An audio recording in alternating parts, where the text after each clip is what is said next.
mi foli amba adi alu badrana na kasema nga choroba sente kono ko ani sogoma ban mange man manye agausa ni jine yele sabula ni jine be yele baiba ka foli ni tanni ko olashe ama ni watina Musa Kulubali balde break tandare Musa ame foli ani tanni ko lashe ama Alhaj Amiru Nangolo jamtene kani sogoma Mohamed Maïga Edem Kono, Ambe Afoka, Masire Magaji, mon ami de tout le temps, Aka Fuli ko Odauka, Yanibe Jawara Kafu, Femye Fuli Kadi Bintu Jawarama, Ko Anishoma. Alasan Ame Fuli Dama, Pharmacina, Aldebemako, Okrafeti, Choi, Amba Shirifu, Muna, Haidara, Kashirifu Muso Tokelemfu, Ko a Haidara, Niwatina. Amba kanubaga dole ame fuli ni tanni ko olashe ama amba ami fomba la battante ko anish roma ka fuli ka adi amba Adam Jabate kanish roma dra fuli ambe adi amba ma banyagale ko anish roma dra amba ko chan ame nunu bela jelenfo ni watina Frère Diko Nyamakoro ame fuli dama ka fuli Ibrahima Dawda Bugu dogoro uluka bitigila nanye alefo ame fuli ambadi korobloma 700 kono koroblo ka afo Dawda Bugu la ku ufla bela jele kuni sogoma ambe fuli ni tamni ka di lame ba bela jele ma manake fani watina dara kuna fuli munumbe ante doni oluye ame dawfu ka viesi de befu ka fuli ka di krokasim kledula krokasim ka fu kani sogoma imam bubula ka ale ka fuli ka oda oka Mohamed Draman Traoré l'excellent ame fuli ko olashe ama ni wachina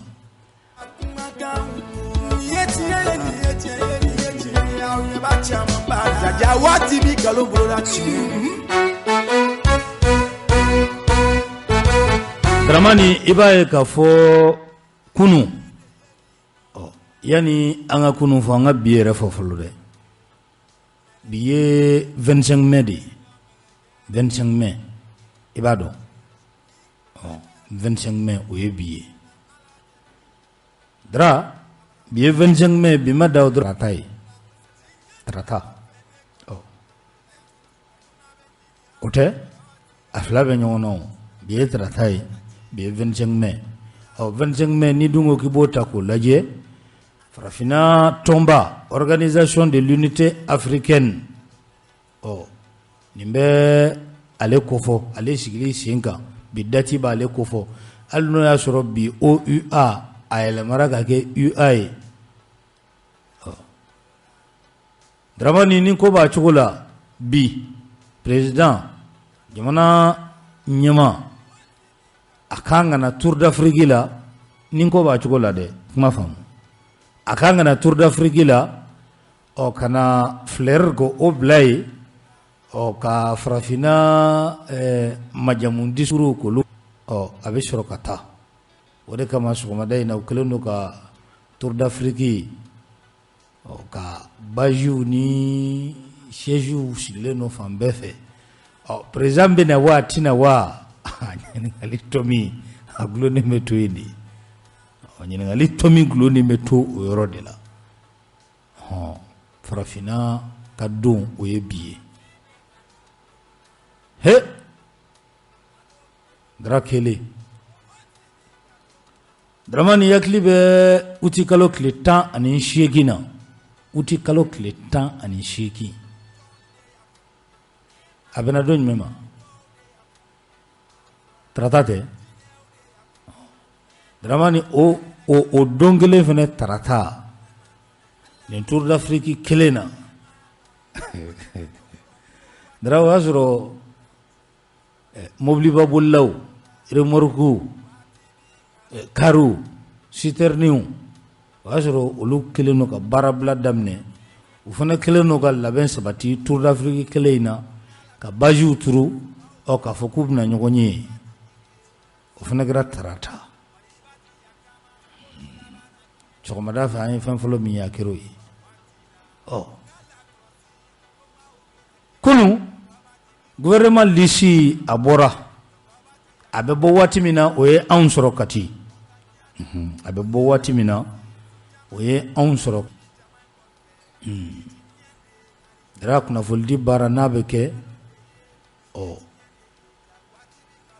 baara yɛrɛ taabolo ma i bɛ n'i ye hakili jagabɔw kɛ ka jateminɛw kɛ i bɛ ko dɔw natɔ ye o kama anw ma sɔn ka an yɔrɔ ɲɛya Kati la an tun bɛ Kati gouvernement lisi bɔra o y'a sɔrɔ an bɛ kan kɔnɔ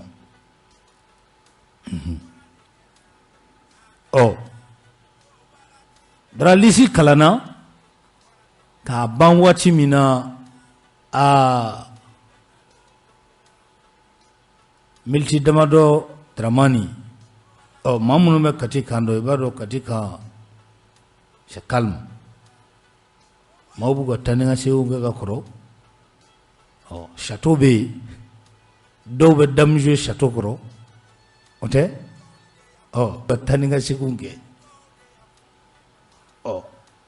gouvernement sigira a ma tɛmɛ lisi kalanna a ma tɛmɛ militi 30-40 kan n'i bɛ jateminɛw kɛ mɔgɔw taacogo n'u nacogo dara i b'a faamu k'a fɔ hali ni tɛ misiw min yɔrɔ la ko dɔ bɛ yen kibaruyaw an wulila a ɲininin fɛ kibaruya fɔlɔ min ni an y'a sɔrɔ o de ye maa min taara lisi kalan télé la dara o minɛra ka taa n'o ye premier ministre Muktar Wan o ka garde corps o na kɛ ka a fɔ o ye Dramani k'u ko n ka i minɛ ka taa n'i ye ko n minɛ k'i bilasira ka taa n'i ye Kati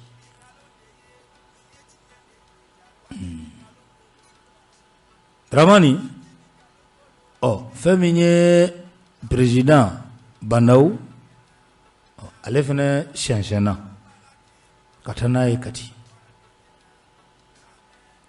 dara ninnu bɛɛ selen kɔ Kati waati min na Kati kan Sunjata da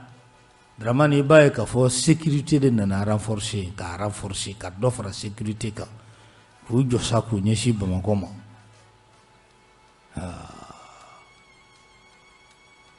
dara an ko nin y'an bɔ kuma ye n'i ma bɔ sisan a ma nɔgɔ dara a ko nana kɛ o cogo la i b'a ye k'a fɔ a bɛ fɔ min ma ko disposition olu taara an ka ɲininkaliw kɔnɔna la mun bɛ faamu o de ye k'a fɔ ko gouvernement lisi min ni a bɔra Dramani i b'a ye k'a fɔ maa fila bɛ yen olu ye maa kologirin ye maa kologirinw don minnu kɛra sababu ye ka dan siri Ibrahim Boubacar Keita a ka fanga la fila b'a la n'o ye colonel Sadio Kamara ye ale ni Modibo Kone a fana ye colonel ye lisi bɔra Dramani an y'a ye olu t'a la an ka ɲininkaliw kɔnɔla la caman y'a jira k'a fɔ ko olu kɛbaliya la k'o de kɛra sababu ye ni ka maa caman dimi k'o de kɛra sababu ye ni ka taa ni président premier ministre ani u kɛrɛfɛ maa damadɔ ni ka taa ni u ye Kati Sadio Kamara yɛrɛ Katika don maa don maa min ni a ka di Katikaw ye kosɛbɛ sɔrɔsi fara civil kan ani maaw donnen don ɲɔgɔn na kosɛbɛ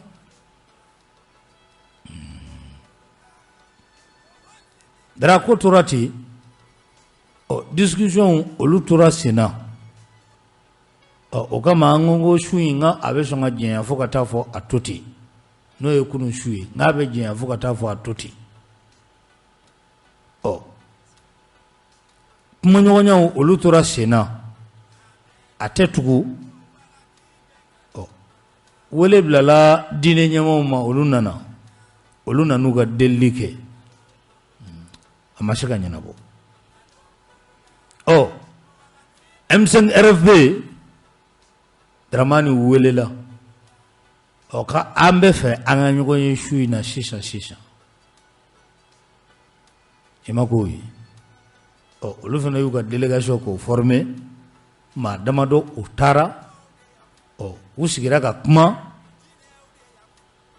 ngadara bengara minga anto fofolo min foru ya anto fofolo draw kumara kuma kelengo olugo ku ube sigi gana sokamada na wira dama bi nyogonye ube soro kata jabi kata udi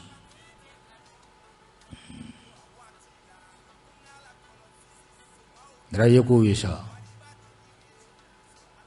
nanzara wa foko case de départ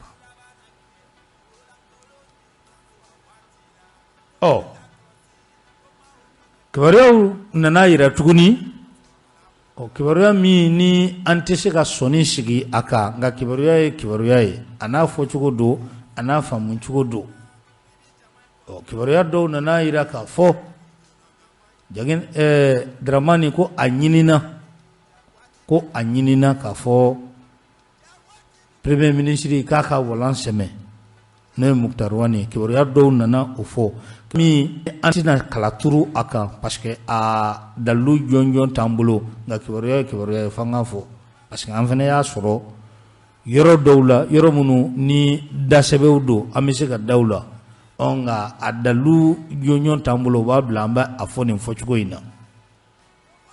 ko Muktar Wan kaka walan seme Dramani ko président bandaun na keka fo ko président bandaun na keka fo ama fo ne fochugo ina Dramani ko naleka premier ministre ko mita kalite tuyi kebera do yo uirana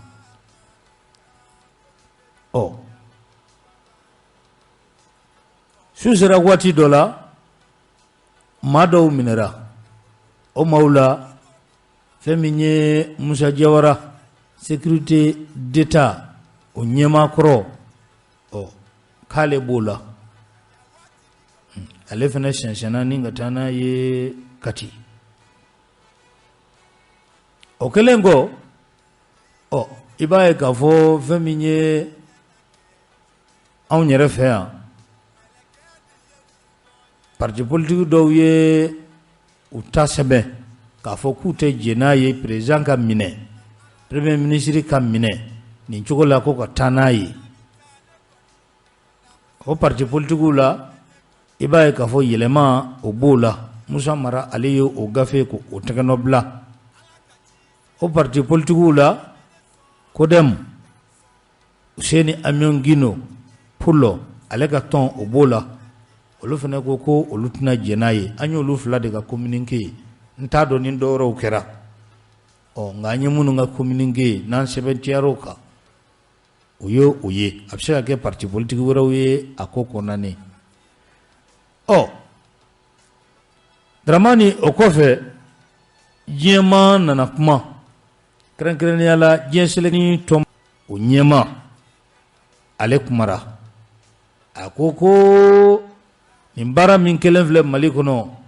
kutna jenaye bi ute jenaye shini président premier ministre Dramani koku ubla jona 600 koni fen yu soro kasabu ke umneli jangin Dramani ko munu yumine ko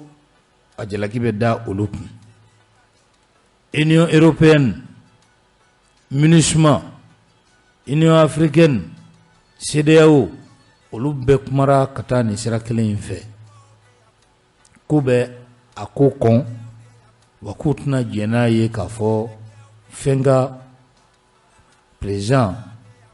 premier ministre ani munum nelenu ku usro ku ubla jona lokuti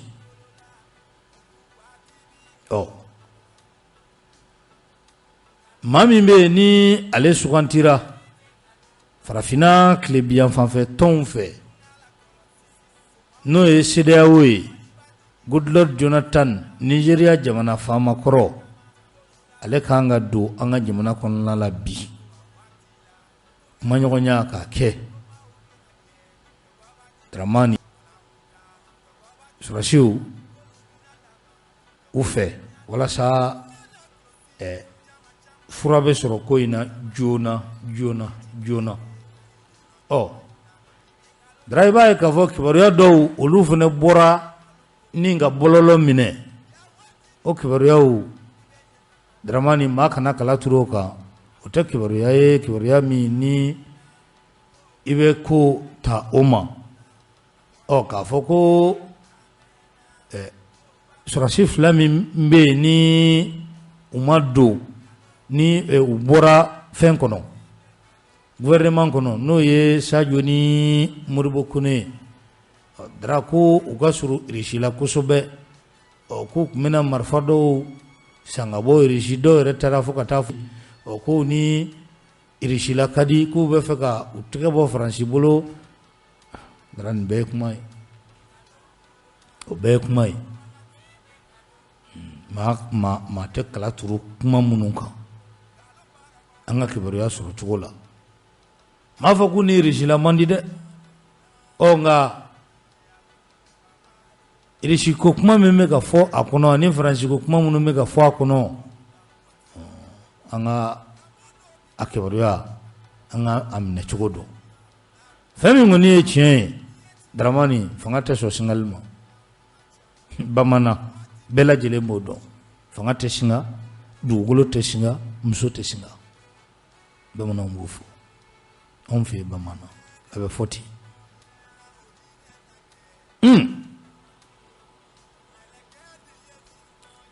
a ko tɛ nin ye bi kumaɲɔgɔnyaw bɛ to sen na ni min bɔra la an tɛn'o da maaw tulo kan wulikajɔw kɔnɔna la dara su in jɛyana ɲɛ ma tugun kibaruya ɲininin fɛ i bɛ fiɲɛni bɔ an senkɔrɔ ni an bɛ taa katikaw fɛ k'a dɔn kibaruya min bɛ yen allo oui allo mas Adama Ben Jara i ni sɔgɔma ni sɔgɔma somaw bɛ di alhamdulillah dugu jɛra Kati oui dugu jɛra Kati su kɛra cogo di a bɛ fɔ cogo min na ko la nuit a été longue su jɛna o baara su kuntagala janyana o baara kɛra cogoya min na kunun gouvernement sigi min bɔra a ma dogo mɔgɔ la Mali kɔnɔ parce que ka d'a kan an tun ye laseli minnu kɛ PCFM kelen tɛmɛsiraw fɛ i y'a fɔ dɛ k'a fɔ ko Faransi bɛ lamaga dɔw la an ka jamana juguya la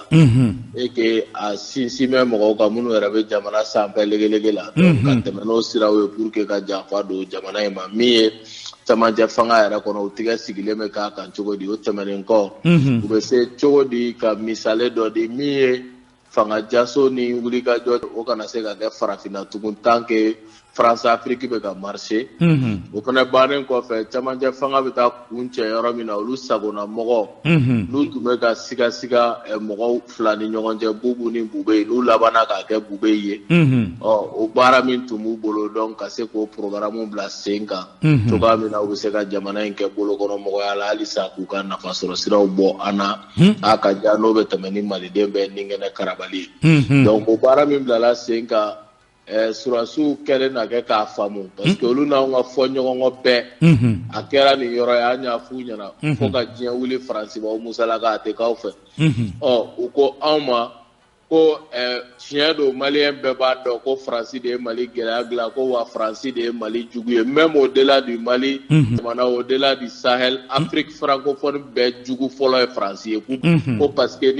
ni anw jɔra Faransi bɛ bi a bɛ jɔyɔrɔba min na dugu jukɔrɔ nafolo t'a bolo sɔrɔ t'a ka dugukolo sanfɛ min b'o o garanti a ye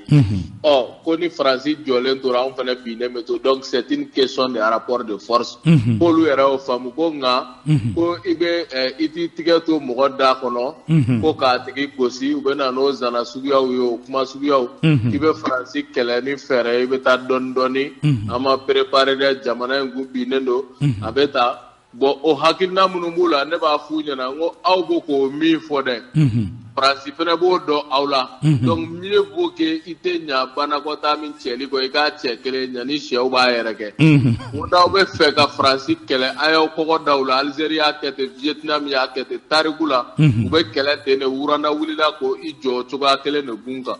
mais k'a fɔ i bɛ dogo ni dogo kɛ i bɛ munumunu Faransi kɔfɛ e b'o min na filen kɔnɔ tufani ɲɛ bɛ min na segi kɔnɔ tufani fana ɲɛ b'o kelen na a tɛna na ɲa aw bɛ to munumunu salo la ɲɔgɔn kɔfɛ tɔntigɛla tɛ bɔ tɔntigɛla kɔfɛ fo aw bɛna na coro i b'a fɔ aw ɲɔgɔnna caman y'a tante olu bɛ corona cogoya min na n'i bɛ kɛlɛ min kɛ i bɛ wuli k'i jɔ k'a kɛ n'i t'a kɛ i bɛ bɔ a kɔnɔ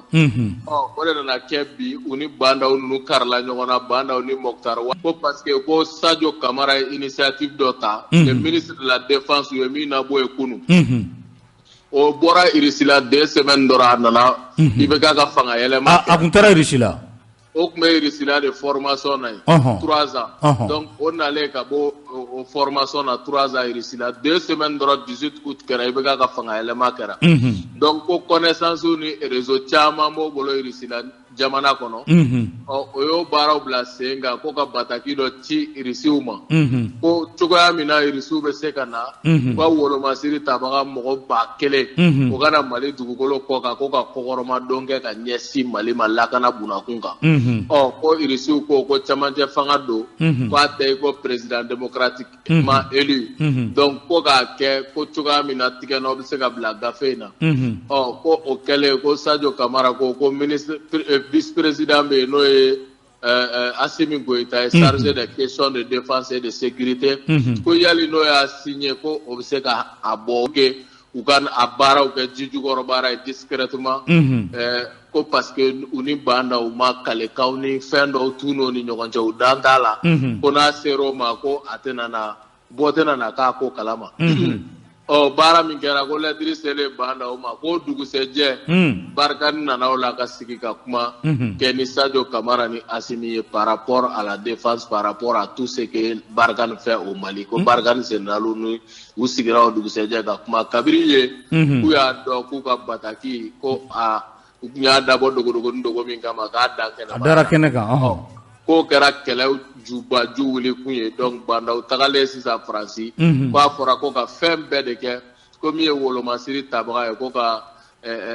surasi ninnu tigɛ bɔ o bɛɛ la kɛrɛnkɛrɛnnenya la Camara ani a jɛɲɔgɔnkɛ o fana garde ye n'o ye Modibo Kone pour que k'u bɔ commandement yɛrɛ la k'u bɔ administration na donc ko ministre de la défense ni sécurité kɔni k'u ka b'o la donc sigikafɔ minnu kɛra ni Bandaw ni ɲɔgɔn cɛ tile 3 tɛmɛnen in na yanni gouvernement ka sigi Bandaw kun y'a f'u ɲɛna ko baasi tɛ k'u bɛ to u nɔw la fɔ surɔ ko fɔ kunu surɔ o tun sɛbɛntiyalen b'u bolo mais kunu tilegan fɛ u fana kun y'u ka plan B kɛ ko au cas où n'a ye janfa kɛ u kun y'u ka homme n'u ka disposition bɛɛ ta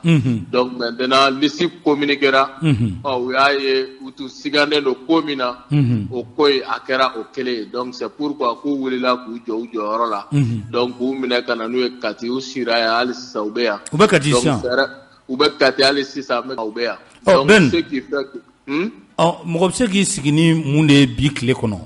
voilà n tun bɛn'o yɛrɛ de fɔ mɔgɔ bɛ se k'i sigi ni min ye nin wagati in na sisan o de bɛ se ka kɛ kɛrɛnkɛrɛnnenya la ko CEDEAO mɔgɔw ka ɲi ka jigi yan bi o kuma ɲɔgɔnyaw bɛ kɔnɔ o bɛ se ka maa kɔnɔ o bɛ se ka min bɛ b'o la nka an bɛ min fɔ ka gɛlɛya u yɛrɛ fana n'u ka juridiques ye ɲɔgɔn ye donc min bɛ ka maa kɔnɔ sura u n'u yɛrɛ ka conseil juridique Bandaw ka démission ani Moctar Wane ka démission o de bɛ ka maa kɔnɔ kɛrɛnkɛrɛnnenya la ka ɲɛsin wulikajɔ fɛn o fɛn kɛra kunun ni bi ni ɲɔgɔn cɛ mɔgɔ bɛ se k'i sigi n'o de ma kɛ o de bɛ bali mɔgɔw la n'o tɛ baara min bɛ sen kan o ye Bandaw ani Moctar Wane olu tigɛ n'u sen filaw ko Moctar Wane ka segin Wagadugu a nɔ la Bandaw ka segin foro kɔnɔ a nɔ la u nana k'u bɛ jamana bila gu min kan n'o ye Faransi sagoya ye o bɛ se ka cɛ ka bɔ yen cogo min ni surasiw fana ye ko faamu komi surɔ u ye lamaga kɛ u ni mɔgɔ caman ye ɲɔgɔn ye M5 mɔgɔw b'a la anw yɛrɛ b'a la u ni mɔgɔ caman ye ɲɔgɔn ye n'o ye MDP u ni maa caman ye ɲɔgɔn ye an bɛ phase min na lala ni na kɛ sababu ye u bolo ko kulotigɛ bɛ fali la sɔmi ni nin kɛra sababu ye u ka leçon sɔrɔ u k'a faamu ko malidenw bɛ fɛ ka taa sira min fɛ n'u kun ye siɲɛ fɔlɔ la sira jɛ rectification ko kuma min fɔra ani jugu ye an bɛ fɛ a ka kɛ ka ɲa Mali ka hɛrɛ kɔnɔ surtout mɔgɔ tɛ sɔn k'a fɔ k'i n'i ka wolomasiri tabagaw ka kɔ don ɲɔgɔn ma nka n'a kɛcogo ɲana o de don dɛ n'a kɛcogo jɛgɛnna min bɛ da tɔw ka kɛlɛ la o ɲɔgɔnna fila bɛ da u kan donc n'u ye sira minɛ n'u nana an ka sigi ka kuma a bɛ se ka dilan cogo min faso bɛ kisi cogoya min na an bɛ se k'o baaraw bila sen kan donc bakuruba la CEDEAO fɛla CEDEAO bɛ na n'o fɔ olu fɛla ye mun ye comme IBK ka wagati a y'u to yen u ka taga n'aw m'u to yen embargo bɛ kɛ o kumaw de don Bandaw ni Moktar Wane ka maintenir jɔyɔrɔ la donc olu b'a essayer de k'a fɔ Kamara ninnu ka segin ka don gouvernement kɔnɔ donc Bandaw ninnu ka to u nɔ la bon anw bolo tɛ Mali ka agenda ye o ye Faransi ka agenda tɛmɛnen CEDEAO fɛ n'u sɔnna o ni an ka sigi M5RFP b'a la MDP b'a la force fɛn o fɛn bɛ yen les forces acquises au changement comme on l'a dit mɔgɔ fili sunuŋu t'an bolo mais jogo fili sunuŋu b'an bolo wa jamana ko la bɛɛ fana jɔyɔrɔ de bɛ yen les changements oui mais les changements aussi est porté par les hommes de changement bɛɛ tɛ yɛlɛma mɔgɔ ye minnu bɛ k'a tiɲɛ n'u y'a tiɲɛ u ma tubi ta u ma sira minɛ ka tila k'a fɔ k'an bɛ jamana yɛlɛmali kɔ min ye Mali maracogo kura ye ko ka o ɲɛmɔgɔya kalifa o la ɲɛmɔgɔyaso tɛ kalifa o la o bɛ se ka kɛ organes kɔnɔna na an sɔnna maliden bɛɛ da ka don a la nka bɛɛ tɛ se ka kɛ ɲɛmɔgɔ ye nka bɛɛ da bɛ se ka don Mali kura baara in na donc o kama u ka sɔn an ka sigi force minnu bɔra ko Ibrahim Boubacar Keita ka walan sɛmɛ ko tak ni kun ni kun kama cogo di lakaralen fagali bɛ jɔ Mali ka mara ka bolo a ka dugukolo fan bɛɛ kan an ka tigɛ di ɲɔgɔnma kɛ ni irisiw ye an ka bɔ lajaba min b'an kan an ka bɔ o kɔnɔ an ka kalanko ka sabati lakanako ka sabati baarako kɛnɛyako sɔrɔ bɛ jidi cogo di bi na jamana 87 de bɛ Mali kɔnɔ l'un des pays les plus occupés du monde donc an bɛ bɔ o kɔnɔ cogo di ka se ka ɲɔgɔn joli bɔnba min b'anw ka jamana kɔnɔ o ka jɔ donc pour nous Mali ka kɛ hakɛ jamana ye un état de droit minnu n'i ye jamana nafolo ta caw i k'a bila caw a kana kɛ Bandaw ka kuma ye ni i ye dɔrɔmɛ ta i b'a bila mais a tɛ bila donc anw de ka ɲi ka bɔ bi depuis 10 heures an bɛna wele bila an ka mɔgɔw ma an bɛɛ ka bɔ an bɛ bɔ ka min exiger a tɛ kɛ surasiw sago ye tugun ka jamana ta ka taa dɔ ta foro la ka n'a d'o ma u k'an bɛɛ cɛ ka taa ŋaɲa kɔnɔ parce que mɔgɔ min yɛrɛ ye surasi ye e ka jamana bɛ gɛlɛya kɔnɔ i formelen don i ye haute fonction militaire kɛ i kɛra ministre ye i kɛra hali président nka e ka jamana minɛlen don a 80% o wagati e mana taa foro kɔnɔ anw bolo o ka ɲi k'a yira yɛrɛ i man kan tɛ ka na yɛrɛ jamana ɲɛmɔgɔya la donc u kana taa foro kɔnɔ mɔgɔ ɲini zen k'u b'an bila ka taa ŋaɲa kɔnɔ u k'a di an yɛrɛ ma an minnu wulila ko Ibrahim Boubacar Keita tɛ se ni dalu an ka sigi an n'u ka bɛn ko la min jɛra 18 août kɔfɛ n'an ko ko Fuseni ni Lasina cette fois-ci a ka kɛ o yɛrɛ lakika ye an ka se k'an tigɛ di ɲɔgɔn ma pour que ka se ka Mali bɔ dingɛ in kɔnɔ ten sa donc o de ye a lakika ye Mali ka kɛ Malidenw sago ye a den sɛbɛw sago ye o ka fisa dɔ ka bɔ yan fɛ ko n tɔgɔ Jonathan Goodluck ne nana a ye nin bila a ye nin kɛ i den m'an wolo nous sommes un peuple souverain et nous sommes un peuple résistant donc an ka ɲi k'o baara de bila sen kan bi. I ye bɔli min fɔ o bɛ kɛ min? 10 heures sur le boulevard de l'indépendance 10 heures an bɛ ɲɔgɔn sɔrɔ boulevard de l'indépendance kan maa o maa bɛ fɛ dɛrɛ la ka sabati maa o maa bɛ hami Mali la k'i tɛ fɛ a ka kɛ Faransi sago ye wa hali colonel minnu ye ninnu minɛ bi peuple de bɛ se k'u fana wajibiya ka taa sira dɔ kan mais n'an y'an sigi u bɛ taa mɔgɔ wɛrɛw ta foro kɔnɔ tugun ka na imposer an kan peuple bɛ bɔ k'a fɔ a b'a la France wa colonel a ye min kɛ non au même comportement du 18 août donc o baara kelen ka taa maa dɔw ta aw bɛ minnu contrôler an bɛ ka taa fa min an t'a dɔn ka jamana mara cogoya la an yɛrɛ tɛ cogoya min dɔn aw tɛ kuma mɔgɔ fɛ aw bɛ taa n'a ye cogo min ka d'aw ye non an t'an sigi tugun a ka tiɲɛ an ka wuli k'an jɔ kabiri bi ka bɛɛ wele ka a fɔ Faransi ye a ye jɔ fɔlɔ maliyɛnw ka bɛn sira dɔ kan an bɛ taa min fɛ kelen à travers la CEDEAO fila surasiw aw fana bɛ fɛ ka taa sira min fɛ non o tɛ tɛmɛ an bɛ taa nin sira de fɛ k'a wajibiya olu kan donc anw bolo bi o de ka ɲi ka kɛ Mali den sɛbɛ bɛɛ ka wulikajɔ ye a n'o ka hami ye wa n'an bɔra 10 heures an bɛ 24 heures kɔrɔnɔ de kɛ jagoya tɛ komi i yɛrɛ ye jagoya de fɔ BANISEF ka bi donc an bɛ bɔ de an tɛ don fo an k'a ye ko colonel y'a dɔn ko peuple malien ye peuple sugu min ye wa Faransi y'a dɔn ka diɲɛ k'a seere ko tant qu'anw ka jamana ma bɔ lajaba kɔnɔ an tɛ sigi ka mɔgɔ lajɛ i fanga bonyana cogo o cogo donc peuple de ta ye mot laban ye o de tun b'an bolo ka bɛɛ ɲɛna ka wele di bɛɛ ma bɛɛ ka bɔ à partir de 10 heures an bɛ si boulevard kan an bɛ tile an bɛ continuer fo ka bɛɛ wajibiya ani surasiw ka sigi ka kuma ka taga sira fɛ min ye sira jɛlen min ye jamana jɔ sira lakika ye. Tabarkala Jara. Merci. Merci. Oh. Dra i ye ko ye o waati kelen na dɔw fana kelen no ka wele bila bourse de travail kɔnɔla la ko min kɛra kati k'olu ma jɛn n'a ye olu fana bɛ 10 heures bi olu fana bɛ 10 heures bi tabarkala ni CEDEAO jangine mani u ye maa caman bolo ja ye dɛ an ka jamana in kɔnɔla la o de kama sarti kɔnɔla la CEDEAO ko ka wajibiya a ka sɛbɛn ko président dangan n'o ye vice président ye k'a tɛ se ka président jɔyɔrɔ fa CEDEAO y'a fɔ dɛ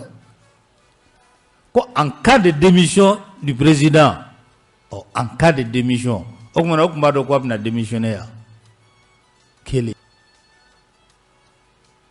président bi CEDEAO kɔnɔlen do bi u kana kuma président minɛlen do kati a bɛna walan sɛmɛ wa a bɛna segin kuluba fanga la wa an dabama de b'o dɔn a ko kɔni kɛra cogo cogo gɛlɛya bɛ jamana kɔnɔ fanga tɛ sɔn singa ma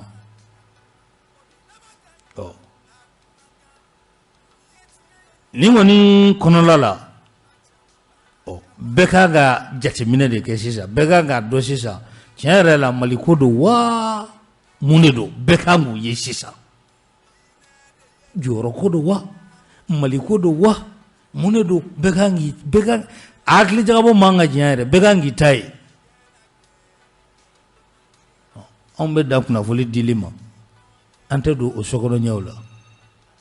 bɛɛ kɔni kan k'i ka hakili jagabɔ kɛ n'i ka hakili jagabɔ kɛ n'i hakili sɔn min na baara kɛ n'o ye nka miiri abada ni maa wɛrɛ hakilina ye k'a sɔrɔ an dabama kelen don ka hakili di e yɛrɛ ma e yɛrɛ bɛ se ka faamuya kɛ min na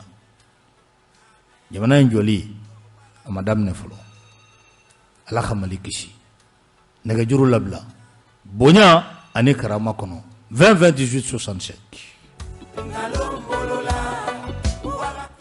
Allo Jiji Masini sɔgɔma somɔgɔw bɛ di Sangare don Ɲamakɔrɔ i Sangare an b'i fo an bɛ bɛɛ fo an yɛrɛ an bɛɛ sira an ɲɛnɛ surɔ su janyana o parce que an bɛɛ tun ka kunnafoni min sɔrɔ k'an ka télé lajɛ ko premier ministre démissionné la mais Jiji Masi an kɔni an m'a fɔn k'a fɔn fɔ siɲɛ 100 a ma ɲɛ bi wa a tɛna ɲɛ bɛɛ ni serbe fana ka min fɔ sisan ko an ka taa Russie bɛ se ka mun de kɛ an tulo b'i la intérêt dɔ de bɛ anw fɛ yan wa Jiji Masi an tulo b'i la an tɛ se k'a fɔ k'an bɛ bɔ tubabu dɔ bolo ka taa don tubabu dɔ bolo est ce que ni yɛrɛ hɔrɔn yɛrɛ fana ka kuma ayi sabali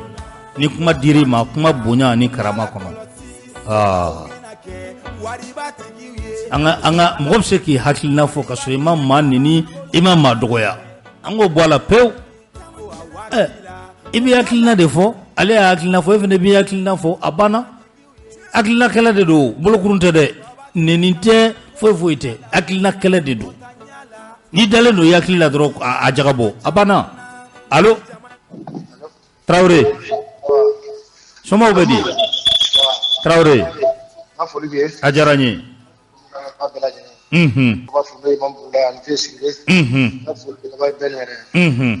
Parce que ne bɛ ɲininkali dama dama de kɛ bandaw nana fanga la cogo di kelen ni o kɛra ni o ɲininkali kɛ n'o mɔgɔ sera k'o jaabi diya Sadio Kamara Modibo Konu o b'a la k'olu min bɔra gouvernement na u tun bɛ place min na u ka bilan kɛra jumɛn ye c'est positif ou bien c'est négatif a ɲininkali kan ka kɛ ni bilan o bɔra la ni bilan ma ɲi olu fana tɛ bɔ a la mun na o tuma olu de kelen ye Mali kɔnɔdenw ye a filɛ dɛ ne bɛ o ɲininkali de kɛ hakili jagabɔ ka kojugu bi na min bɛ sen na an bɛ tila ka ɲininkali wɛrɛ kɛ est ce que nin bɛ anw arranger wa parce que jamana kɔnɔ an ka sabali fɛn min bɛ jamana arranger an k'o kɛ a kana kɛ fɛn min bɛ kulu dɔ arranger k'an k'o kɛ parce que sécurité n'a ɲana bɛɛ bɛ se k'o jaabi ni o ma ɲa ni e fana bɛ bɔ yen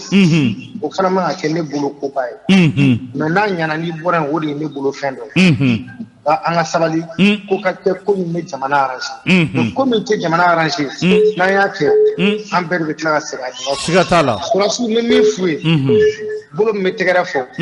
o bolo kelen de bɛ bolo wolon jigin tan don da min bɛ kule ko i ka ɲi o da kelen de bɛ wo ci la siga t'a la il faut qu'il fasse très attention u ni bandaw u ka bɛn a la min bɛ jamana kɔnɔdenw arranger o k'o kɛ sinon ne b'a dɔn fɛn o fɛn bɛ sen na jamana ka hɛrɛ t'a la bilahi jamana ka hɛrɛ t'a la tabarikala merci ko kɛlɛ dabila u ka Mali ko kɛlɛ kɛ min bɛ jamana kɔnɔdenw arranger tabarikala mɔgɔw ka se ka n jaabi nin na bilan ko in na o de bɛ diya ne ye parce que baara bɛ kɛ ni bilan de ye et non une personne même en question Dawu i ka hakili jagabɔ kuma t'a kɔ quoi kuma foyi t'a kɔ an b'i fo merci voilà a fɔra ko ka hakili de jagabɔ ka hakili ka kumaw da ɲɔgɔn kɔrɔ k'a lajɛ hakili donyɔrɔ bɛ kumaw ni ɲɔgɔn cɛ cogo min na k'o bɔ k'o da n'i y'o bɔ k'o da mɔgɔw b'u ka ta hakilina kɛlɛ de don kɛlɛ wɛrɛ tɛ dɛ bolokurun tɛ dɛ hakilina kɛlɛ de don allo oui allo an ni sɔgɔma awa somɔgɔw nba tɔgɔ n'i jamu Modi Buite kuma b'i bolo ne tun b'a fɛ ka kuma yɔrɔ min kan bɛɛ ni y'a ka hakilina de fɔ a y'a hakilina de fɔ mais ale b'a fɛ mɔgɔ minnu ka na olu k'o fɔ kɛ jɔnni min ye bɛn jalaki kɛ ko a ye nin fɔ ayi o t'a to ale fana b'a fɛ mɔgɔ min ka na ale k'o fɔ o t'a to i k'i hakilina fɔ bɛn ka hakilina y'a ka hakilina de awɔ donc ni o ma bɛ mɔgɔ min ma ni o tigi b'a fɔ a ka kɛ cogoya bɔ k'a fɔ kɛcogo bɛ kɛ o fana ye tiɲɛ dɔ ye n'o tɛ a tiɲɛ nin mɛnna o kuma na n ko depuis a mɛnna a fɔra depuis 2012 ko in fɛngɛra o bɛn ninnu ani marigo ninnu y'a fɔ ko mɔgɔw ka bɔ ko ka bɔ an ka taa fɔ ko faransi ka bɔ ani Kidali cɛ maliyɛn bɛɛ y'u jalaki yan k'u ye kɛlɛkɛlaw o ye ninnu ye an k'an bɔ ka marise u ma sɔn u ye rendez-vous d'an kan ka taa fɛngɛra Amisipɔli la basikɛtikɛyɔrɔ in na depuis sɔgɔma 6 heures ramun gardi sɔrɔsiw ninnu komi n'a fɔ diɲɛ disi bɛɛ de bɛna ɲɔgɔn sɔrɔ o ma sɔn mɔgɔw ka taa o hakilina di ɲɔgɔn ma yen a faamuna maliyɛn bɛɛ y'a sigi k'u lajɛ maliyɛn bɛɛ y'a sigi ka ko tiɲɛtɔ lajɛ fo bi o sɔrɔ ka ko bɛna olu jalaki tuguni an b'i fo nin bɛɛ kun wulila o wagati a kun bɛ kɛ tan a kun tɛ kɛ tan an b'i fo kosɛbɛ Dramani fɛn min ye docteur Musa Nuhum Gino dimanche jan tɛmɛnen a y'a fɔ nin plateau kelen in kan Dra a ko ale ma da la ni premier ministre Muktar Wan k'a kɔni ko ale fɛ kɔni k'a mɛnnen ba ko kalo 2 a y'a fɔ yan dɛ nin plateau kelen in kan a y'a fɔ yan a y'a fɔ yan ne Dramani k'ale kɔni ale fɛ kɔni k'ale ma da la n'a bɛ tɛmɛ kalo 2 kan Dra fɛn min ye an ka tariku n'o ye histoire ye histoire fana bɛ an ka dɔfɔw an bɛna bɛn o la a fɔ maa dɔw kɛra ministre ye u ma miniti 15 kɛ ministeriya la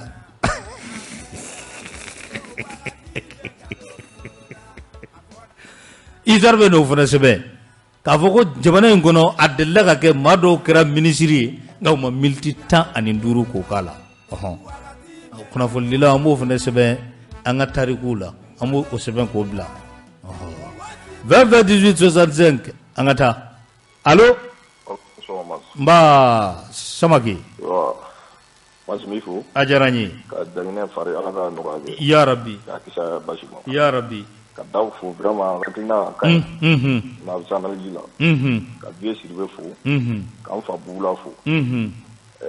moi ne y'a f'i ɲɛna depuis n sigi don n ko banaw tɛ se Ngana san kɛmɛ di banaw ma ngatisi masi mɔgɔ bɛ ka ɲina ko kelen ko Mali bi yɔrɔ an bɛ ka taa ɲini yɔrɔ min na o si tɛ système dɔ de bɛ Mali kɔnɔ masi tant que no système ma bɔ yen a fɔ ne ɲɛna ko ne y'a f'i ɲɛna bi i hakili to a la dɛ wallahi i b'a sɛbɛn fɛnɛ yɔrɔ n bɛna cɛ in ka kuma f'i ɲɛna min ye kuma nin fɔ dimanche tɛmɛ jan tɛmɛnen docteur n bɛna ka kuma f'i ye mais malheureusement i yɛrɛ y'a kuma a y'a fɔ yan a ko ta ko a y'i kale k'a ta kɛ ko ne yɛrɛ bɔra ka question poser a kun a ma kɛ a y'a kɛ ne tɛna i tɛna yɛrɛ appeler a la mais comme i yɛrɛ y'a fɔ ka ban mais bon ne fɛnɛ bɛna f'i ye 2022 n'a m'an kɔlɔsi an bɛ ka taa yɔrɔ min na bi la élection tɛ kɛ 2022 a ko filɛ sa o fana ko sɛbɛn ko bila dɛ an bɛ ka taa cogoya min na n'an ma yɛlɛma don a la 2022 élection tɛ kɛ ala k'an kunna ja parce que masi ala k'an kisi ya rabbi ni bandaw démissionnera bi ni bandaw démissionné ala kana kɛ dɛ ni bandaw démissionnera bi ala ma fura ka kalo 15 wɛrɛ de bɛ di kan kanjon kɛ Allahu akbar masi sika t'a la o o de kama ne ye nin yɔrɔnin fɔ mɔgɔw ɲɛna n ko bandaw man ɲi transition man ɲi mais masi an ka ko bɛɛ kɛ transition kana bi i y'a faamu hali kun ne tun bɛ ka kuma yan tɛ mɔgɔw kan n y'a fɔ nin yɔrɔ de kama parce que ne b'a dɔn ni bandaw binna masi mɔgɔ caman fana bolo k'u b'aw mara olu fana t'aw mara dɛ ko filɛ nin ayi masi an fana bɛ se ka so ma o an b'i fo Samake an ka garisɛgɛ di maa wɛrɛ ma hakili jagabɔ don bɛɛ ni hakilinata o tɛ voilà allo Ndaw ça va Ayi ça va n yɛrɛ dun basi foyi tɛ yen i ni baara nba n'i fo a diyara n ye ka Baw fo ka Bugula fo ka Biye Sidibe fo ni auditeur cɛman na musoman bɛɛ lajɛlen fo Mati yanni docteur ka nin fɔ professeur de ye nin fɔ i ka yɔrɔ la fɔlɔ professeur Ɲangi nalen don min na Ɲangi ye nin kuma kelen fɔ a y'a fɔ hali o donna Ben fana bɛ sigi i ka yɔrɔ la Ben fana y'a fɔ Ben seginna nin kuma kelen Mati fɛn dogo ta tɛ o fɛn min don n'i y'i sigi dɔrɔn i yɛrɛ ka kuma n'i sigi ka jateminɛ kɛ dɔrɔn ka jamana taabolo ye ka kow don cogo n'u nacogo ye i b'a dɔn k'a fɔ ko nin transition ye a b'a sen kelen yɛrɛ tɛ dɛ a tun gulonnen de don sanfɛ a tun tɔ tora dɔrɔn u k'a senkɔrɔma cɛ ka bɔ yen de bon bɛɛ ne min f'i ka kuma la sisan a ka gɛlɛn k'a fɔ k'i ka ninnu jigintɔla ye ko ka segin ka na tuguni a ko filɛ dɛ parce que n'i ye mɔgɔ min ta ka taga n'a ye déjà confiance o tiɲɛna olu ni militaire ɲɔgɔn cɛ déjà danaya ni danaya tiɲɛna mɔgɔ ni mɔgɔ ni ɲɔgɔn cɛ a ma nɔgɔ dɛ hali dugumara la a ka gɛlɛn k'a fɔ k'aw ka baara kɛ ɲɔgɔn fɛ donc ninnu fila la n'an ye kelen démissionné tɔ ye ou bien n'an y'u fila bɛɛ démissionné tɔ ye a kana bari mɔgɔ la bon militaire yɛrɛ komi hadamaden n'i y'a dɔn k'i ye erreur kɛ ko n t'a dɔn ko n bɛ fili la mais n'i y'a dɔn i bɛ fili la k'i bɔra la a fɔr'u ɲɛna depuis très longtemps minnu ye baara kɛ n'o ye M5RFP ye a n'a tɔnw olu tun ka kan ka baara daminɛ n'olu de ye mais n'u yɛrɛ fana ye olu janfa ka taa ka taga fɛnkɛ kɛ a seginna jɔn ma bi a ko kɔni filɛ sa o a ko tɛ se ka a to ko tɛ ɲini ka segin M5 ma bon n bɛna min f'i ɲɛna tant que hali tuguni n'u y'a ŋunuŋunu tugun k'a sigi tant que u ma segin M5 ma an bɛna segin kɔfɛla kelen de la an b'i fo ya Rabbi merci voilà Dra an bɛ maa caman kun ko ninnu tɛ ɲɔgɔn bolo Dra o fili ninnu wallahi u bɛ ɲɔgɔn bolo hali sini surasi ninnu mun ye k'u kɛ dɔw ko k'u bɛ ɲɔgɔn bolo dɛ n'o tɛ nin tɛ se ka kɛ o autorité morale allo autorité morale e ka cɛ a bɛ cogo di la ne ye nin fɛ ye a mɛnna min jɔrɔ bɛ n na aw tɛ n ka fɛn ninnu sɛbɛn ne b'i fo fɔlɔ n y'a fɔ n ko hawo i kana kɔlɔsi bila don o don n b'a fɔ mɛ e bɛ yɛlɛ an bɛ jigin min na n'an dafirila o ye n'i taara wuludennin san k'i b'a lamɔ olu bɛ ka sa don o don n'a sara e lafiyara jamana in b'o dangan de ka ɲɛ a gɛlɛyara k'an dakawuli ji ye fo n tɛ ɲinɛ a yɛrɛ wolo in kɔ a tulo b'i la dɔgɔnin ɲuman l'esclave de Dieu k'a kɛ kunun k'a kɛ bi k'a to ala ma ala k'a sara tabarikala k'a ni ce ka furumuso ɲuman fo komi wagati bɛ k'an k'i kolongolo au kana jigi sɔrɔ sula ayi ma ta fɛn min ni ko iba minala ni ko iba sama ɲɔgɔn bolo de koyi ni mana se ka taa n'a ye hali ne taara n'a ta a bɛ boli nɔfɛ k'ale de ta lo fanga kalifara le ne erreur kɛra kun an ko fana fɔ fɛn min tɔ tora kalo 8 a ma se u ka ninnu 2 fana labɔ olu de y'u ka coup d'état kɛ u ye wele ka na ne y'a fɛ yan mɛnna n ko min filɛ premier ministre ya la ani jɔnkun da bɛ a t'a tiɲɛ a t'a ɲɛ ne delila ka nin f'i ye o a t'a tiɲɛ a t'a ɲɛ u ye mɔgɔ 5 de tɔw placelen don dɔw ma bɔ e ka 2 labɔ élément 2 don garde 2 bɛɛ garde de aw tun b'a to kalo 8 kɔni ka kɛ ninnu ka taa mais ne ko e b'olu labɔ ka taa mɔgɔ wɛrɛ ta ka bulu nɔ la hali ni fanga y'o pouvoir de ma fanga dun t'e bolo a b'olu de bolo sinon aw ko ninnu tɛ jigin yan o bɛ jigin u bɛ jigin ka bulu nɔ la ayi pays occidentaux tɛ sɔn e ma communiqué o mɛn yan communiqué kɔni a bɛɛ ye condamnation ye condamnation ferme a bɛɛ y'o ye Goodluck bɛ na yan ou bien sanction bɛ ta ala k'an kunna ja donc n ka cɛ n b'i bila La, a diyara n ye, merci beaucoup.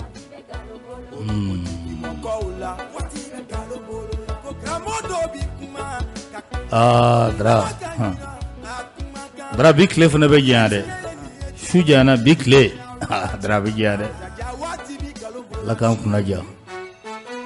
ala k'an kisi, ala k'an kisi.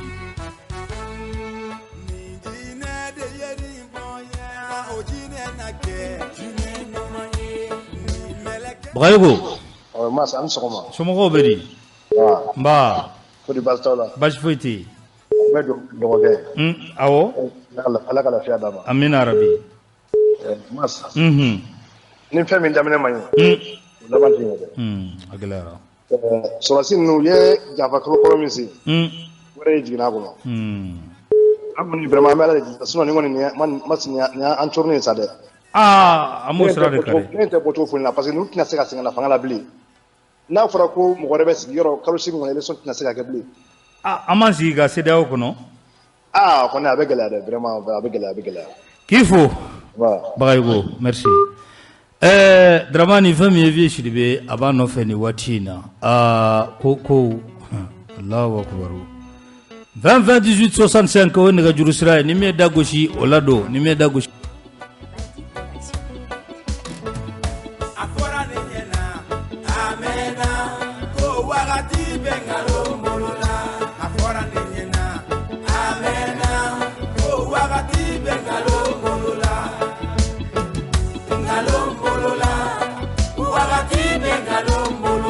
Sidibé baasi foyi t'an na bɛɛ bonya bɛ yɔrɔ n bɛ Bugula fo ka ban Benkɛ an ka tiɲɛ fɔ ɲɔgɔn na an ka bɔ ɲɔgɔn musalaka ko la wallahi ala ne ni maa si tɛ ɲɔgɔn fɛ musalaka la n jara y'o kawo don ne ma diya ye o ye kungo ye Benkɛ an bɛ min kɔnɔ ko min bɛ yen bi jɔn de nɔ don an bɛ min kɔnɔ jɔn nɔ a ɲininkali kan ka kɛ sɔrɔsiw nɔ don a ɲininkali kan ka kɛ ɲininkali kan sɔrɔsiw de nɔ don Benkɛ sɔrɔsiw nɔ don tabarikala parce que sɔrɔsiw dɔ don mun na banaw ka ɲi a man ɲi jɔn de ko banaw ka ɲi n'o nana olu de nana olu de y'a choisi ne mana n'a ye wa olu de y'a choisi n'a ma kɛ ɲuman jɔn nɔ don dɔw de nana n'a ye a man ɲi jɔn nɔ don dɔw ye kuma dɔ fɔ Benkɛ kuma banna yen nɔ de mɔgɔ 2 min bɔ yen na wagati tɔ ma ɲa o tiɲɛ ye mais mɔgɔ 2 min bɔ yen na a ka bɛlɛ gouvernement min cira an kɔrɔ nin ye a gouvernement maa den kelen jumɛn bɛ min ka baara sera 40% ma jɔn don voilà a ɲininkali kan ka kɛ mɔgɔ 25 mɔgɔ kelen jumɛn bɛ min ye baara kɛ ka se 40% ma jɔn don a ɲininkali kan ka kɛ n'o tɛ yen n'o tɛ yen sa Benkɛ ni gouvernement cira diyagoya dɔ bɛ bɔ dɔ bɛ don de wa n'a fɔra k'a kɛra janfa ye ko min fɔra k'olu tun man ka bɔ ko an tun yɛrɛ y'a kɛ n'a ma don a la an bɛ fɔ mun de y'a to banaw nana fanga an de nana n'a ye wa an ma nana n'a ye Takman Garojano, Abenaka gouvernement Chida, gouvernement Mimboina, I got Belena, gouvernement Mandeno, more money to la journey to one at Flada. Oh, no, okay, no. We will give up one more. Flada.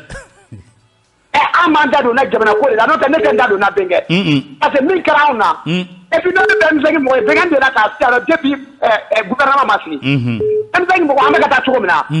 They are anti-Q Colossi. Anti-Q Colossi. Now you want to have a coffee. Let the Sawa, who could have never coffee. Love.